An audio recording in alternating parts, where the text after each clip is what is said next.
Lot-et-Garonne, l'ouverture dès le mois prochain de la maison Para, un espace exotique et bucolique né de l'imaginaire d'une artiste plasticienne et de son époux qui est écrivain. Un univers insolite et féerique que nous font découvrir Ingrid Gallou et José Souza.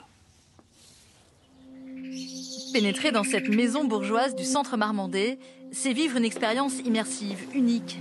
Se glisser dans la peau d'Alice, au pays des merveilles, puis se perdre dans les coins et recoins d'une forêt enchantée. Vous avez la reine des fleurs, la mère des oiseaux, voilà, toujours des personnages un peu fantastiques. Par le seul pouvoir de leur imagination, Marianique et Jean-Pierre ont fait de leur maison une œuvre d'art. Ici, c'était un salon très classique, grande pièce, pas loin de 40 mètres carrés, avec des moulures.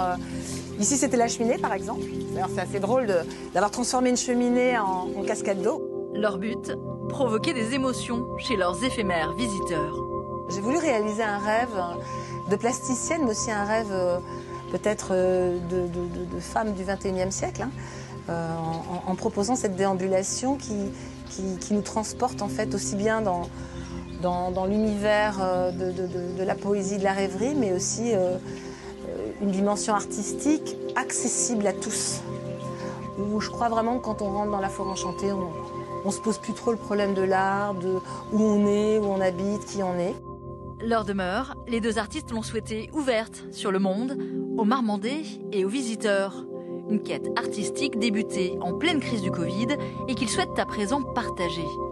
On est dans une recherche esthétique constante, où la beauté est fondamentale.